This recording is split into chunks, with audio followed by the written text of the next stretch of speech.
Living your passion with action. My Path Builder, a network for entrepreneurs. I'm David Taylor for MyPathBuilder.tv. I'm here today with Marcy Clark, founder of Women'sMafia.com. Marcy, tell us a little bit about what you do, who you are, what Women's Mafia is. Okay, David.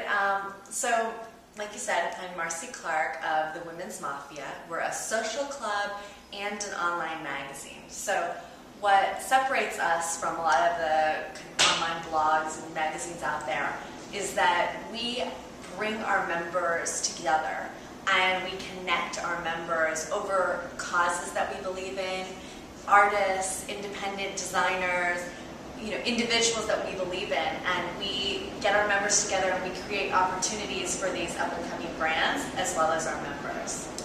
What are some of the challenges that you faced as an entrepreneur starting Women's Mafia and getting those events to happen and the people to show up?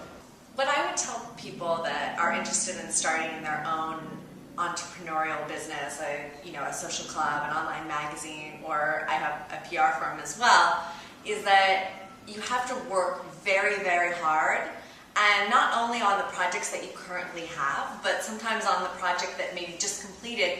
You have to do whatever it takes so that you can make that client happy and make your members happy and achieve results. So I would say being very results oriented is something that definitely helps in my line of work. Definitely. So Marcy, what role does research play and pre-production? When you book an event or you book a new client or you have something that you're planning, how much research do you put into that? And what role do your personal instincts and the work that you've done over the years as a PR, in your PR world, how does that play into what you do now? I would say research is definitely an important part of a process. So if I'm doing a new initiative with, for example, this group, Chicks Make Flicks, they have, I met one of the girls of Chicks Make Flicks at Fashion Week. And she has a production company with a group of people, and they're very interested in working and partnering with the Women's Mafia and creating the first Women's Mafia Film Festival. And we wanted the, super title or, subtitle to be Chicks Make Flicks. Well, turns out there's another group also operating under that same title. So we had to, we have to figure out a slightly alternate title, or if that other group is different enough that it doesn't matter. And, we have to do research about that, because when you're talking about big business, when you're talking about things like a film festival, which is a big business endeavor, you have to do the proper market research for yourself, for your clients, and, safeguard everybody's interests. Excellent, thank you. How do you balance with your entrepreneurship? Your work is all about being out there and being at events and planning events and getting people together. How do you balance a personal life with a job that is so much in the public eye and outside of a personal space? Yeah, I would say balancing my personal life and my personal time with my outward activities that are for my businesses, I would say it's kind of a tricky ongoing thing. And I always have to kind of reassess and make sure that whatever event or, if it's creating a lookbook or creating a fashion show, whatever the case may be, I have to make sure that I'm passionate about it, because otherwise it starts to feel like a chore, it starts to feel like work. So if I can get passionate about an event, or for my PR business, if I can get passionate about a client, I'm able to achieve I have boundless energy, and I'm able to do so much more with that. And, at the event, my friends are there, my family flies in sometimes for Fashion Week from California, and, it's a blast. But, that, and then I also have to make sure I get enough sleep. I need my beauty sleep. Last night I got 6 hours. Normally I get 8 or just Gotta 8 have half. the 8 hours. I need it. Well, you look great. You look like you got your beauty rest last night. Oh, thank you. I also know that you have a lot of outside hobbies and activities. You like to act. You like to do improv. How does that the personal side of what you do, how does that interplay with your work side? Do those connections that you make in your hobbies come back into your career at all? I would say, I have an acting background. It definitely helps in my work. And, coming from the theater world where you're producing plays, you're thinking on your feet in the improv world, you're, producing an independent show, all of that helps that when I have to go and introduce and host a fashion show, that I feel comfortable doing that. Or I'm doing a charity event next month and I'm comfortable speaking in front of a group of a few hundred people, or I co-host a big event for GLAAD every year, a big art event, and I have to speak in front of 700 people, and I don't mind because of my acting experience. But I don't have as much time for the acting as I'd like to anymore, but I hope to get back to it. Good. I hope so too.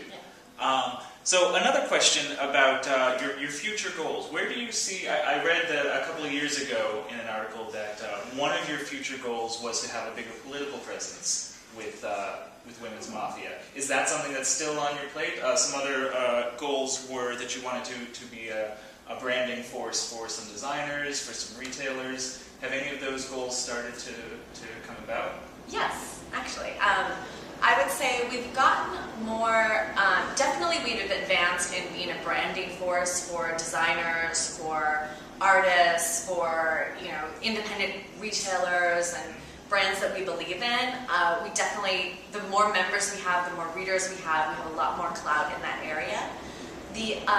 In terms of being more of a political force, I kind of have done a little soul searching, and I realized that what I care most about is about causes. It's human rights, women's rights, everything from reproductive health to, gay rights. So that to me is now where, if we do an event around that, that's where my efforts are. And I'm less about the political, more about the personal. Absolutely. Yeah. I got it. That's Yeah. great. So I think you said, you answered this question partially, but I want to ask you directly. How do you live your passion through action? I would say what it looks like for me is, just like everybody else, I get up in the morning and I probably get more sleep than you, but because I need it. Then I'm in the same mood, and what gets me going is I get thinking about what projects I'm working on, what's next for my client, how can I advance. Usually I have about 8 different projects going on on a given day, at least 6. And so I try to think about each of those projects individually, and if I can take a baby step or a big step in each one of those every day, and I have a team of people that help me do that. That does help. Yeah, I usually have an assistant and 2 or 3 interns at a time. I have a team of usually 5 or 6 people helping me during Fashion Week. So I would say I get my team together, and we take steps to advance on every project every day. And some things come to fruition and they move forward, and other things move a little slower. But if I keep going in the different ways, then I'm always able to have a good day that way and live my passion. Baby steps. I like that. Yeah. So part of what Women's Mafia does is it brings women together and hopefully builds relationships, both personal and business. Is there a key or a secret to building those successful relationships that you found over time, or that you utilize when introducing complete strangers? That is actually such a good question. I take a lot of pride in making powerful introductions for people. So I've just met you, right? But I can kind of gather some things about you. So if I'm introducing you to somebody, I might say, oh, this is David. He does some television presenting work. He's so organized. He does behind the scenes, in front of the camera, and he, has a great background, really talented guy. You should know him. And then I might introduce a little about the other person. So-and-so works in this field, and you guys have this in common. So, because it's important to me to do that, because you know, at an event, just like everybody else, I have a limited time to talk to everybody I need to talk to. So if I can make a powerful introduction to people that are there, then people can go on their own way. And I've introduced people that have started companies together, that have been in each other's weddings, that have, you know, people that have become best friends, people that have, you know, worked for each other, hired each other, and that's what makes me happy. That's what gets me jazzed. That's the true potential of the Women's Mafia, is those powerful relationships and mentor-mentee relationships as well. Excellent. So another question about connecting people is, in this day and age, we've got all sorts of social networking websites, we've all sorts of new media. How does that play into what you do? Sometimes that can not let's just stop there. How does that help influence what you do? I was actually just having a talk with my assistant Carolina about this today, and what I would say is that I use both Facebook and Twitter. Personally or professionally? Or both. What would you say for an entrepreneur trying to break into this business? What were some of the most important lessons you had to learn the hard way? I would say what's most important, and this is really true, and sometimes you think it doesn't matter, but your integrity and your trust is what helps you to, you know, the trust that people have for you that's what helps you build long-term relationships. That's what has you grow your business over time. That's what has you have clients come back to you, have clients be referred to you. Because if you keep breaking your promises to this client, to this individual, to that sponsor, even just in small ways, they maybe won't hate you, but they might be less likely to come back and less likely to refer other people. And if you take care of your integrity, you also have a certain pride in yourself, and you're able to achieve so much more each and every day because you start trusting yourself. So I would say if you want to get in this business, you have to be prepared to work hard. That if you say you're going to do something, then declare it, put a stake in the ground, and work backwards and make sure that you do it, because people are counting on you when you declare it. I'm Marcy Clark, and this is My Path Builder. My Path Builder.